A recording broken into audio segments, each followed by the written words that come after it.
All right, couple other things. We haven't talked about the D line. Yatir Gross Matos, Leonard Floyd, Jordan Elliott, and then Malik Collins. What do you think of the four additions? I love Leonard Floyd. I've been calling for Leonard Floyd for the last couple of years. I think he's the best defensive end they've had opposite Bosa since Shanahan has shown up. I think he's better than D Ford was years ago. I think he's healthier. I think he's quicker. I think he's a more dominant athlete. I love Leonard Floyd, but give me your thoughts on the quad, the new foursome on that D line. Just a clear emphasis for San Francisco going into this offseason to address defensive line and remake the defensive line. And you think back to the last couple of years, opposite of Nick Bosa, some of the sack production has been very, very limited. The last time that Bosa had a double-digit member along the defensive line is, as far as sacks, I think was Arik Armstead back in 2019. That's a huge issue. And in addition to that, the Niners on the interior defensive line have not been good in stopping the run. They haven't been good at stopping the edge at defensive end.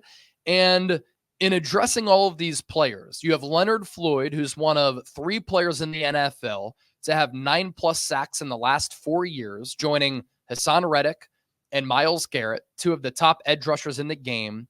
He's not an every down player, but you get paid for sacks, and he gives you double-digit sacks every year. He's been a late bloomer, excellent athlete at 6'5", 240. I like his ability to bend the edge, set the edge. I like his ability to hustle and the effort there, which is a lot better than Chase Young. The big thing with Chase Young, physically appealing, right? But inconsistent effort and production. Now you don't have to worry about that with Leonard Floyd. Yetur Gross-Matos is a fascinating player to me because at Penn State, and I'm from Pennsylvania, I've covered that program before. I grew up watching them. His measurables are insane. He's 6'5", 250, 260 with 30-inch arms. And at Penn State, he was a TFL machine in addition to a sack machine. Now, that hasn't translated to the NFL level. He's never had more than 5 sacks. But I think this is a classic case of a late bloomer where you pair him up with Chris Kocurek, and you look at what Kocurek has done with Charles Omenihu. Developed him, got him on track, got him paid.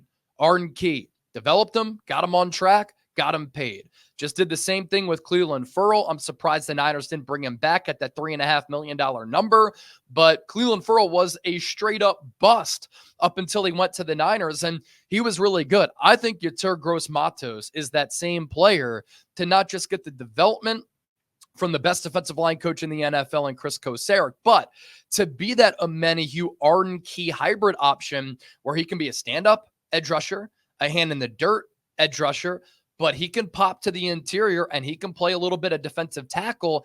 And I look at him as investing into a stock. Netflix and Apple in the late 90s, early 2000s. You buy in early at a really low price in hopes that you reap the dividends a little bit later. I think San Francisco is going to be able to have that with Yetur Gross-Matos because he has the ability. He's just played for the worst organization in the sport to start his career. Second-round pick out of Penn State. Their strength and conditioning program is one of the best in college football. They have studs at the NFL level all across the NFL. And then you look at Malik Collins. His last 2 years, he has 85 quarterback pressures.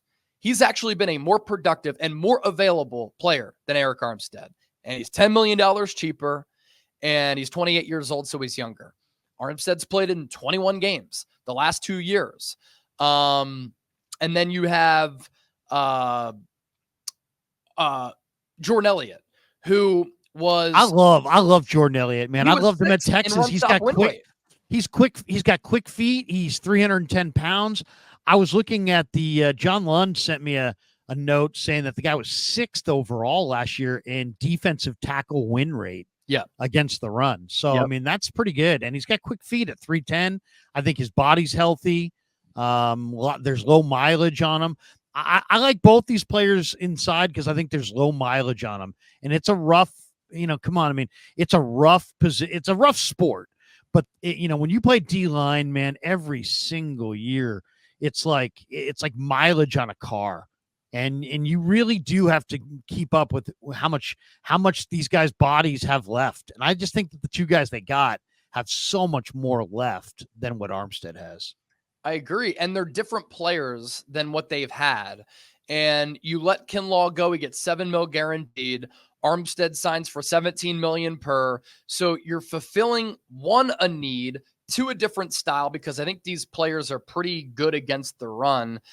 You're saving a little bit of money as well. And you're just getting in some new blood, some younger blood. And the constant theme with some of these free agents is the availability and the durability. Like, Leonard Floyd has played in, I think, 108 straight games, including the playoffs. He might be 31 years old, but the fact that he's a little bit of a late bloomer because he was a bust out of Georgia with the Chicago Bears, then in 2020 started to find his groove with the Rams, and since then, he's been a stellar player. All these players are durable, and honestly, I'm kind of bullish on Kalia Davis. I thought in limited workload last year against the Eagles and the Cardinals in back-to-back games before he got hurt again, and injuries are a huge concern, he showed some pop. He showed some ability. And then you bring back Kevin Givens, who's also a serviceable number 4 defensive tackle. So I really like what the Niners have done here. Again, it kind of brings us back to corner being that position that I think they need to target if they want to make that big splash.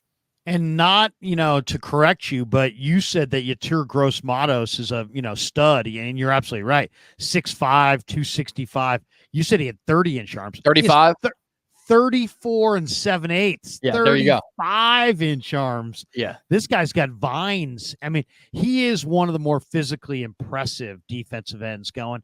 He's also had, as you know, from being out there, he's had some major tragedies in his life. And Both he's had to parents passed away. overcome. He had a parent pass away. He had a brother who was struck down by lightning. I mean, he's really on a baseball diamond. I mean, his story coming out of Penn State was amazing. And you're right. He's gone on a bad team, and now maybe Cassera can resurrect, his career because there's huge amounts of talent there. What about the third string quarterback? Or are the Niners looking for a third string quarterback behind Brandon Allen, or are they looking for a second string quarterback in front of Brandon Allen? And what would you think would be the better route? I mean, the Niners did find Purdy, and in some ways I would be like, man, if you guys could identify the greatness in Purdy, there's probably a Michael Pratt or somebody in this draft that you like on day 3, that you could probably project as a pretty good quarterback. If you saw Purdy, you might be able to see greatness in somebody else. Or do you go, like I was looking at the list, I believe Carson Wentz is out there. Would you rather have Carson Wentz as your number 2 and Brandon Allen as your number 3? Or would you rather have Brandon Allen as your number 2 and maybe Michael Pratt from Tulane or somebody like that as your number 3? Yeah, I think it's really interesting here. And this kind of fits the entire strategy that the Niners have had this offseason. How can we get younger? How can we get more durable? How can we bring in some new blood? How can we kind of change the look and the identity of the team? And I think backup quarterback is a good example of that as well. We bring Brandon Allen back on a 1-year, $1 million deal, much cheaper than what you had Sam Darnold on last year. He signed for 1 year, 10 with the Minnesota Vikings to probably be the holdover plan for whichever quarterback that they end up drafting in the first round of the draft at the end of April. And Brandon Allen is respected by Kyle Shanahan. He's respected around the league. He was the backup for Joe Burrow. He does have some playing experience. So if you want to go cheaper at backup quarterback, Brandon Allen, 1 year, $1 million, you accomplish that in bringing him back and not giving Sam Darnold $4, $5, $6, $7 million because that was probably going to be the price tag once again. I think what the strategy here is, we have Brock Purdy as our QB1. Worst case scenario, Brandon Allen can be our QB2, and then we can draft a quarterback to be that developmental type of guy to try to groom him over the course of the next 4 years. And if Purdy gets hurt, Brandon Allen isn't it. He's only on that 1 year deal. You have a high level backup that you can groom over the next few years. And there are a couple of players who really fit that category here. Michael Pratt, you mentioned, the Niners had a formal meeting with him, the quarterback out of Tulane, at the NFL Combine. I really liked what I saw from Jordan Travis before he hurt his ankle for Florida State. They were undefeated. He put up really good numbers. He's 6'1", 212. You have Austin Reed out of Western Kentucky, who can sling it a little bit. I know that you're very bullish. You were on with the coach just raving about Joe Milton. He might have stupid arm talent. He's raw as hell. Raw as I don't hell. know that you can win with him right now, but he'd be your QB3 is what I'm saying. You may be able to get 2 number ones in 2 years for this guy. I mean, and draft him in the 5th round. Yeah. So. And you're so right. Like, he can not just go far hash to the sideline. He can go other sideline to the other sideline. He legitimately, with the flick of the wrist, we're talking Jamarcus Russell, Michael Vick, flick of the wrist, can throw the ball 80 yards. The problem with him, and I love the size, 6'5", 235. He's older, 24 years old, because he transferred from Michigan to Tennessee. He has no idea sometimes where he's going with the football. But again, you pair him with Kyle Shanahan and a good offensive mind and a quarterback's coach in Brian Griese. We're talking about a developmental player here. You have Talia Tagovailoa, the brother of Tua, Carter Bradley, Sam Hartman, who I think would be the perfect Kyle Shanahan backup. Keaton Slovis out of BYU, Devin Leary out of Kentucky, Jason Bean out of Kansas. There are really, really solid quarterbacks that you can find in the 5th, 6th, 7th rounds who, as we know with Brock Purdy, you will not be paying them anything.